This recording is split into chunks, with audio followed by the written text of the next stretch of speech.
was a terrible sentence. Hi everyone, my name is Hannah. Welcome back to my channel. I hope you're all doing really well. Today I'm going to have a go at talking about the 7-point story structure whilst using the Queen's Gambit as an example.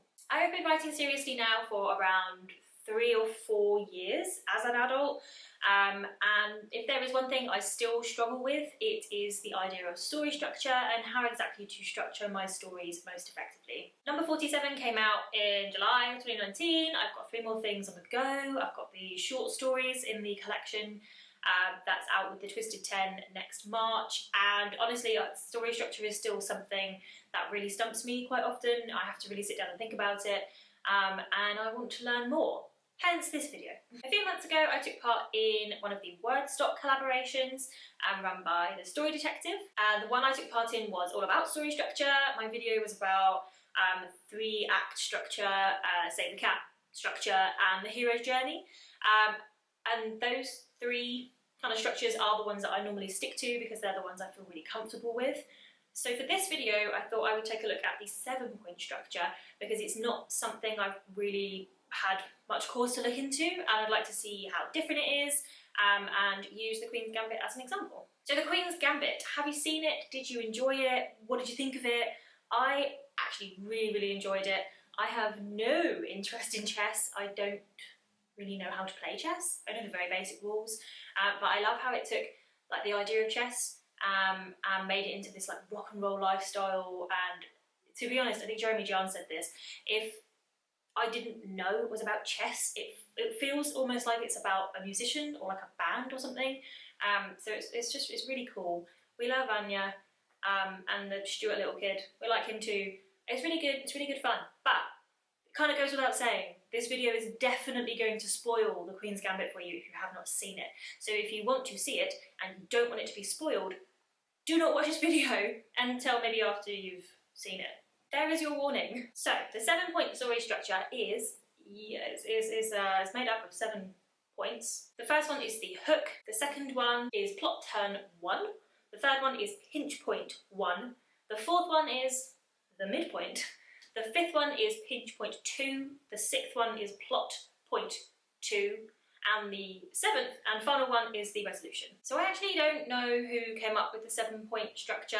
I do know it's quite famously used by J.K. Rowling in The Philosopher's Stone, but I don't know who came up with it, and I couldn't find anything online. So if you do know, let me know down below. So the first point is the hook, essentially your protagonist's starting point. In the Queen's Gambit, the story starts off with Beth being taken to an orphanage for girls following a car crash where her mother dies. She very quickly learns that she really likes tranquilizers because apparently it was normal in the 50s for Americans to give kids tranquilizers in orphanages. Who knew?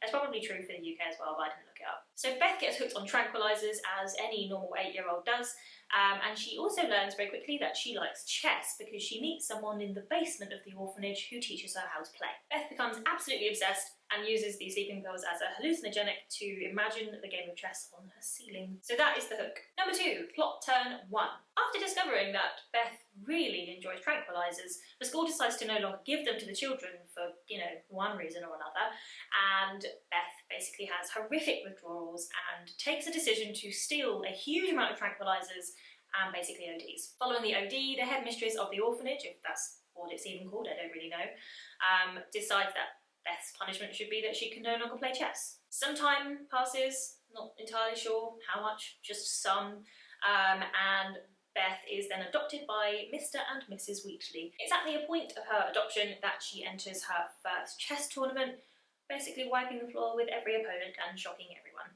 At the end of this point of the story, Mr. and Mrs. Wheatley actually separate, so Mr. Wheatley just kind of ups and leaves and disappears in true 1950s American male fashion, and leaves his wife and adopted daughter, who he does not give 2 hoots about, to survive on their own. Mrs. Wheatley quickly learns that Beth can earn a lot of money from winning chess, and therefore comes up with a masterful plan for Beth to enter a load of competitions and earn lots of moolah. Point number 3 in the 7-point story structure is pinch point 1. This is basically where pressure is applied to the protagonist in order for them to reach their goal. That pressure is normally applied by an antagonist. At this point, Beth starts winning loads of competitions. She gets a bit more popular at school, even though she's barely there, and she is invited to go along to this weird social club thing with some other girls who she has nothing in common with. She decides to leave that party because she has nothing in common with anyone, and on the way out steals a bottle of what looks like vodka. That's a very strong indication that, you know, drugs and substance abuse is definitely right up Beth's street. Beth plays another tournament, has an intimate moment with a journalist who is also a chess player that she met at the first tournament she did, who I can only imagine is about 10 years older than her, and also has an unexplained man in tiny pants wandering around his hotel room. You actually never find out who that is. At this point, the current US champion, Benny, tells Beth of a weakness she has and highlights it, making her very nervous and therefore causing her to lose her game against him the following day. It totally throws her confidence and just rocks the centre of the story.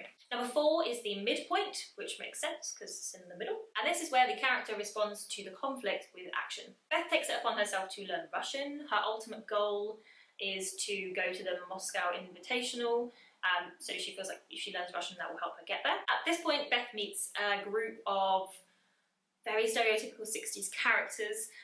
They're very into alcohol and drugs, and therefore so is she, and as she has quite an obsessive personality, it's a pretty slippery slope. Number 5 is pinch point 2.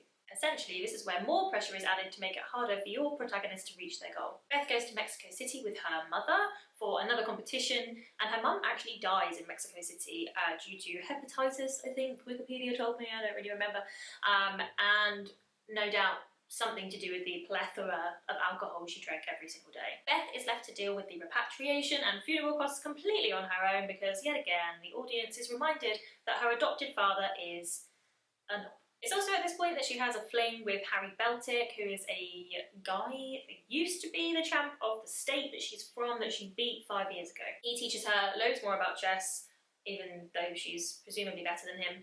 And then he leaves when he realises that she'll basically never love anything more than she loves chess. Number 6 is plot turn 2. This point moves the story from the midpoint to the resolution. Your protagonist has everything they need to achieve their goal. At this point, we sort of see Beth have a bit of a tumble. Not literally. Does she literally fall over? No, I don't think so. So she basically has a fling with Benny, the current US champion. She moves in with him for a bit, and he teaches her everything he knows. He introduces her to his friend Cleo, who is French, and meets her in Paris when she is taking part in, I think it's called the Paris Open, so it's another chess tournament. She wins every single game until she gets to the final, which is against Vasily Borgov, who she's already lost to before. She's very nervous about playing, and Cleo basically, wonderfully, helps her make sure she gets drunk the night before, plays the game essentially still inebriated, and of course loses. This loss sends her into an absolute drunken daze. She goes on a massive bender, and no one can seemingly help her. Beltic turns up at her door, and she just doesn't really want anything to do with him. I'm not even sure she realises he's there, because she's just drunk the whole time.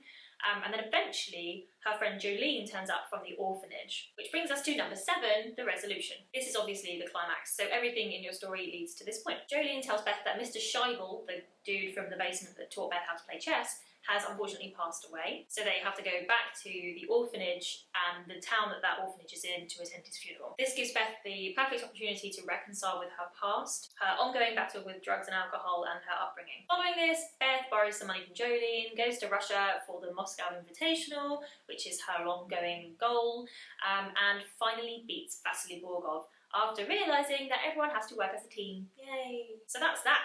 That is the 7-point structure. It's pretty self-explanatory actually, and I think that the exercise of pulling apart something that exists and is out there and everyone knows the story of is really helpful to see, like, not just structure but also pacing, where the characters should fail, where they should not be failing, or vice versa if you flip it upside down. I think it was a really interesting exercise to pull apart something that I've seen and I've only just seen, so it's really fresh in my memory. I absolutely recommend doing this sort of thing if you want to investigate other types of story structure. I did very, very briefly consider doing this for something like the snowflake structure. No, not gonna happen. I might try and use the snowflake for one of my own things and document that, but honestly it's such a long process, and I think the snowflake thing is absolutely perfect for a classic plotter, which I am not. So this seems just short enough to hold my attention and actually get me to plan something.